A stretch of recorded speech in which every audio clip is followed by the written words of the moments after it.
तो moving charges and magnetism lecture number 4 करेंगे आज। That is the third application of Biot-Savart law. हम 2 application already कर चुके हैं पिछले लेक्चर में। सबसे पहले लेक्चर में हमने टॉपिक पढ़ा था और उसके डायरेक्शन का रूल पढ़ा था। फिर सेकंड लेक्चर में हमने क्या पढ़ा? सेकंड लेक्चर में हमने पढ़ा first application, that is magnetic field at the centre of a circular loop. ये पढ़ा था हमने सेकंड लेक्चर में, that was the first application. Lecture third में हमने देखा था सेकंड एप्लीकेशन। ये तो बहुत ही ज़्यादा इंपॉर्टेंट था, ठीक है। इसमें आपने कई सारे कंसेप्ट भी सीखे, एक्सेस ऑफ लूप पे, फार अवे पॉइंट पे, सेंटर पे। अब लास्ट एप्लीकेशन हमारा बचा है लेक्चर 4 में, जो आ गया है third application, magnetic field due to the current flowing in a straight conductor. ये भी बहुत इंपॉर्टेंट है। कह रहे हो भाई सर आप तो कह रहे हो सारा इंपॉर्टेंट है, तो थोड़ा बेटा इंपॉर्टेंट तो है ही बोर्ड के हिसाब से। चलो कर लेते हैं। Magnetic field due to the current flowing in a straight conductor. एक स्ट्रेट कंडक्टर मैंने ऑलरेडी बना दिया है और इसके कारण इस पॉइंट पे हमें मैग्नेटिक फील्ड निकालना है। अब देखो इसमें भी अलग अलग केसेस हैं, finite conductor, infinite conductor, point पे उस साइड भी हो सकता है कंडक्टर के, पॉइंट पे इस साइड भी हो सकता है कंडक्टर के। तो सारी चीज़ें एक एक करके देखते हैं, ठीक है। सबसे पहले इस डिस्टेंस को, इस कंडक्टर से इसकी जो डिस्टेंस है, इसको ले लेते हैं हम ए। अब हमारा देखो बायो-सावर्ट लॉ यूज़ करना है, 4 स्मॉल एलिमेंट यूज़ करते हैं, तो स्मॉल एलिमेंट के लिए हमें इस कंडक्टर का एक स्मॉल छोटा सा एलिमेंट लेना होगा, दैट इज DL। अब इस DL एलिमेंट के कारण, ठीक है, इस DL एलिमेंट के कारण इस पॉइंट P पे जो डिस्टेंस होगी, सॉरी P पे पहले तो डिस्टेंस हमने बायो-सावर्ट लॉ में भी देखा था, पॉइंट P की डिस्टेंस DL एलिमेंट से R होती है। वही चीज़ यहाँ पे लेंगे, दिस डिस्टेंस इज R, और इस लेंथ को ले लेते हैं L। इस लेंथ को ले लेते हैं L। ये हमारा फिगर हो गया, ठीक है। अब इस हिसाब से हम स्मॉल मैग्नेटिक फील्ड अगर DL निकालेंगे, तो देखो इस स्मॉल मैग्नेटिक फील्ड अगर हम यहाँ पे निकालेंगे तो कितना आएगा? So DB is equal to using law DB is equal to यहाँ से कितना आएगा हमारा mu not upon 4 pi IDL। अच्छा थीटा तो हमने देखा ही नहीं, थीटा देख लेते हैं पहले। Theta is the angle between, आपको पता होगा थीटा किसका एंगल होता है? DL एंड R के बीच का एंगल होता है थीटा। तो DL एलिमेंट ये है और R ये है, यानी कि थीटा हो गया ये, ठीक है। अच्छा अब एक चीज़ बताओ, सबसे पहले ये हो गया 90 डिग्री और ये एंगल हो गया हमारा थीटा, ठीक है। बेसिकली थीटा हम कितना एंगल टिल्ट कर रहे हैं DL एलिमेंट के लिए वो लिया हुआ है यहाँ पर। अब हमें निकालना है DL और R के बीच का एंगल, ठीक है। R वेक्टर को मैं थोड़ा बाहर लिख देता हूँ, आपको कन्फ्यूजन नहीं होगा। ये है R। अब हमें DL और R के बीच में निकालना है, ये 90 ये थीटा है, तो बेसिकली ये हो जाएगा 90 माइनस थीटा, 90 माइनस थीटा। तो ये हो जाएगा IDL sine 90 minus theta by R square, ठीक है। तो यहाँ से हमारा बेसिकली DB निकल गया is equal to mu not upon 4 pi IDL sine 90 minus theta is cos theta divided by R square. ये तो हो गया स्मॉल मैग्नेटिक फील्ड, ये है स्मॉल मैग्नेटिक फील्ड। अब हमें निकालना है नेट मैग्नेटिक फील्ड। तो नेट मैग्नेटिक फील्ड के लिए हम क्या करेंगे, आप देख लो यहाँ पे। नेट मैग्नेटिक फील्ड के लिए हम क्या करेंगे, पहले मैं इसको जरा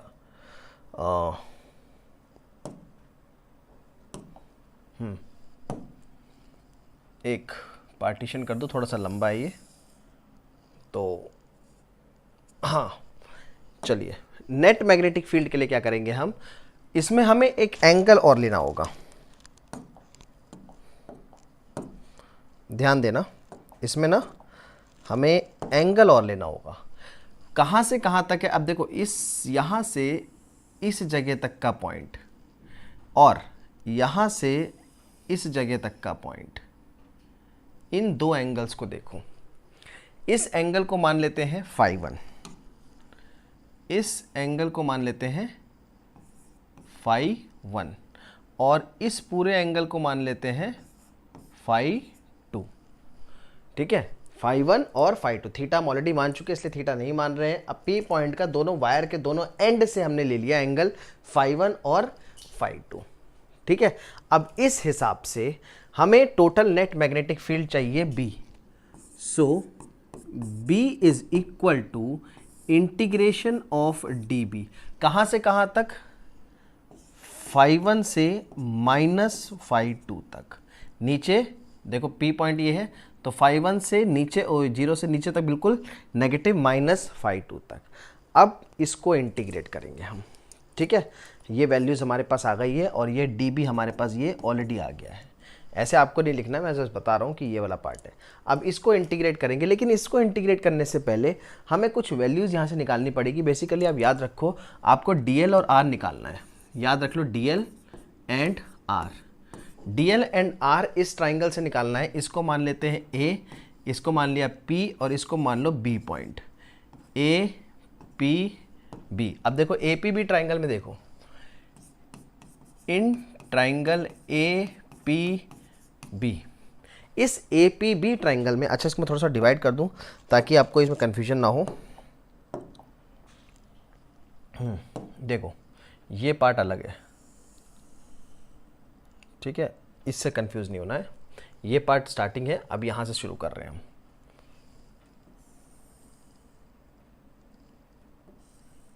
हाँ ठीक है, अब आपको दिक्कत नहीं होगी कोई, आराम से, ठीक है। तो इन ट्राइंगल APB, अब APB में हम तो कुछ ट्रिग्नोमेट्रिक टर्म यूज करेंगे। सबसे पहले यूज करेंगे कॉस थीटा। कॉस थीटा क्या होगा, देखो कॉस थीटा होता है बेस अपॉन हाइपोटेनियस, यानी कि A/R। तो यहां से अगर हम R निकालना चाहें तो R कितना निकलेगा, A/cos थीटा। एक वैल्यू हमारे पास ये आ गई, ठीक है, एक वैल्यू हमारे पास ये आ गई, R is equals to A/cos theta. Clear आ रहा है, कोई दिक्कत तो नहीं है, ठीक है। R is equals to A cos theta. Second value हम निकालेंगे DL की। DL कैसे निकालेंगे, आप ये देखो, सबसे पहले DL के लिए चाहिए लेंथ L, तो हम ले लेते हैं L और A, मतलब tan थीटा। अब दूसरा ले लेते हैं हम यहाँ पे, देखो tan थीटा, ये हमने cos थीटा लिया था, अब लेंगे हम tan थीटा। tan थीटा होता है परपेंडिकुलर अपॉन बेस, थीटा के लिए परपेंडिकुलर लेंथ है, बेस A है, तो ये हो गया L/A। अब tan थीटा L/A है, यहाँ से L कितना होगा, A tan थीटा। अब A यहाँ से L इतना होगा, तो DL/d थीटा कितना होगा, DL/d थीटा को हम लिख सकते हैं D/d theta of A tan theta, ठीक है। अब इसको डिफ्रेंशिएट करेंगे, एक बाहर आ जाएगा, तो बेसिकली ये कितना हो जाएगा, A tan थीटा का डिफ्रेंशिएशन sec स्क्वायर थीटा, और इस d थीटा को इधर ले आते हैं, तो DL कितना हो गया, sec square theta d theta. ये हो गई सेकेंड वैल्यू। अब इन दो वैल्यू को R और DL को हम इस फॉर्मूले में यूज़ करेंगे, अपने फॉर्मूले में, ठीक है। तो वापस आते हैं। सो हम इससे कर रहे थे, ठीक है, इसको देखो अब। So B is equal to integration minus phi 2 से फाई 1, और dB की जगह mu not by 4 pi IDL cos theta by R square. अब DL और R स्क्वायर की जगह ये वैल्यूज़ रखनी है, ठीक है। तो यहाँ से इसे कंटिन्यू करते हैं, तो ये हो जाएगा हमारा B is equal to minus phi 2 से phi 1 mu not by 4 pi I, अच्छा DL की जगह हमारा आएगा A sec square theta d theta into cos theta. देखो A sec square theta d theta अलग है, ठीक है, A sec square d theta ये DL की जगह आया है, और divided by R square, R की जगह क्या आएगा, A square by cos square theta. अब यहाँ से कट करना शुरू करते हैं। देखो cos square theta sec square theta ये तो ऐसे कट जाएगा, क्योंकि कॉस स्क्वायर थीटा ऊपर जाएगा और दोनों इन्वर्स होते हैं, ठीक है। एक ए से स्क्वायर कट गया, अब जो बचा उसको लिख लो, तो म्यू नॉट अपॉन 4 पाई देखो कांस्टेंट इंटीग्रेशन से बाहर आ जाएगा, आई बाई ए बाहर आ जाएगा, बचेगा क्या देखो कॉस थीटा डी थीटा। तो इंटीग्रेशन माइनस फाई 2 से फाई 1 तक का इंटीग्रेशन किसका बचा, कॉस थीटा डी थीटा का। अब इसका इंटीग्रेशन बचा हमारा, ठीक है। साइड में कट तो नहीं रहा, कहीं एक बार चेक कर लेते हैं, कोई दिक्कत नहीं है, आप थोड़ा सा इसको ऐसे देख लो। अब देखो, अब यहाँ से कॉस थीटा का इंटीग्रेशन होता है mu not upon 4 pi I by a. अब देखो सीधे सीधे हम कॉस थीटा का इंटीग्रेट करेंगे। अब यहाँ पर पूरा वाला पार्ट हम कर चुके हैं, आप पूरा पार्ट देख सकते हो, यहाँ पे कहीं पे कोई दिक्कत नहीं आनी चाहिए। अब सीधे सीधे कॉस थीटा का इंटीग्रेशन सिंपल क्या हो जाएगा, साइन थीटा। लिमिट पुट कर देंगे कहाँ से कहाँ तक, माइनस फाई 2 से फाई 1 तक। अब लिमिट होता है upper limit minus lower limit, तो इसको पुट करेंगे तो mu not upon 4 pi I by a, ये हो जाएगा हमारा साइन फाई 1, ठीक है। Upper limit minus lower limit minus sine minus phi 2, ठीक है। Upper limit minus lower limit, तो बी हो जाएगा हमारा mu not upon 4 pi I by a, ठीक है। ये हो जाएगा हमारा साइन फाई 1, अब sine minus theta minus sine theta, minus minus plus हो जाएगा, प्लस साइन फाई 2। तो this is the magnetic field due to straight conductor. ये हो गया हमारा mu not upon 4 pi I by A sine phi 1 plus sine phi by 2। याद रखना sine minus theta minus sine theta होता है, तो माइनस बाहर आएगा। यहाँ पे बता दूँ मैं कैसे यूज़ करा है, sine minus theta is equal to minus sine theta, ये पार्ट यूज़ करा है हमने यहाँ पे, ठीक है। तो ये हमारा निकल के आ गया फॉर्मूला। आप इसे आराम से पूरा नोट कर सकते हो clearly, you can take the screenshot also. ये बहुत सिंपल है, बस आपको ये याद रखना है कि डीएल और आर निकाल के कैसे पुट करना है स्ट्रेट कंडक्टर के लिए। हम तब तक देखते हैं case 1, magnetic field due to infinite length. बाप रे, इनफाइनाइट लेंथ। अब इनफाइनाइट लेंथ में आपको जो मेन काम करना है वो करना है फाई 1 और फाई 2 के बारे में। देखो पहले हम बना लेते हैं इसका फिगर कैसे होगा। देखो इनफाइनाइट लेंथ लेनी है पहले तो इनफाइनाइट लेंथ के हिसाब से इसको ऐसे लगेंगे और इसको ऐसे ले लेते हैं, ये है इनफाइनाइट लेंथ। अब इनफाइनाइट लेंथ के हिसाब से हम इसे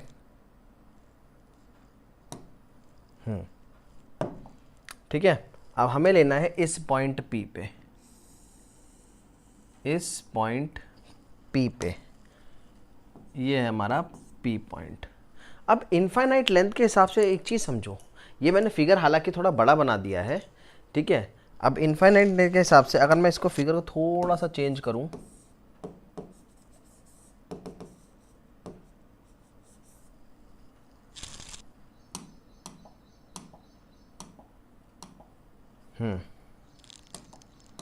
इस फिगर को हम कुछ इस तरीके से बना सकते हैं।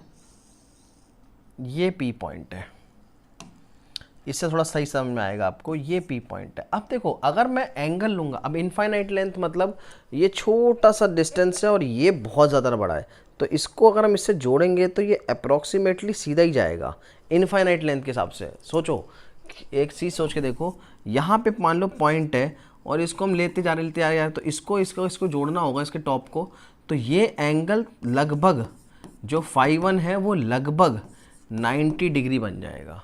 और जो नीचे भी अगर जोड़ोगे आप तो नीचे वाला एंगल भी लगभग फाई 2 जो है वो 90 बन जाएगा।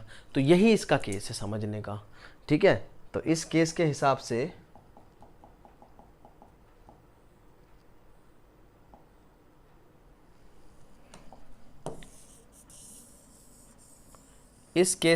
से हम देख लेते हैं। तो बेसिकली हमें लेना क्या है, ये angle phi 1 is equal to pi by 2 या 90 ले सकते हो, और ये angle phi 2 also pi by 2, ठीक है। तो बेसिकली ये केस क्या बना, φ1 is equal to φ2 is equal to pi by 2। ये हमारा केस बन गया।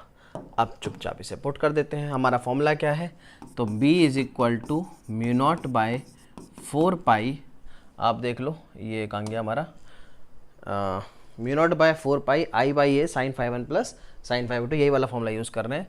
तो I by a bracket sine φ1 plus sine φ2।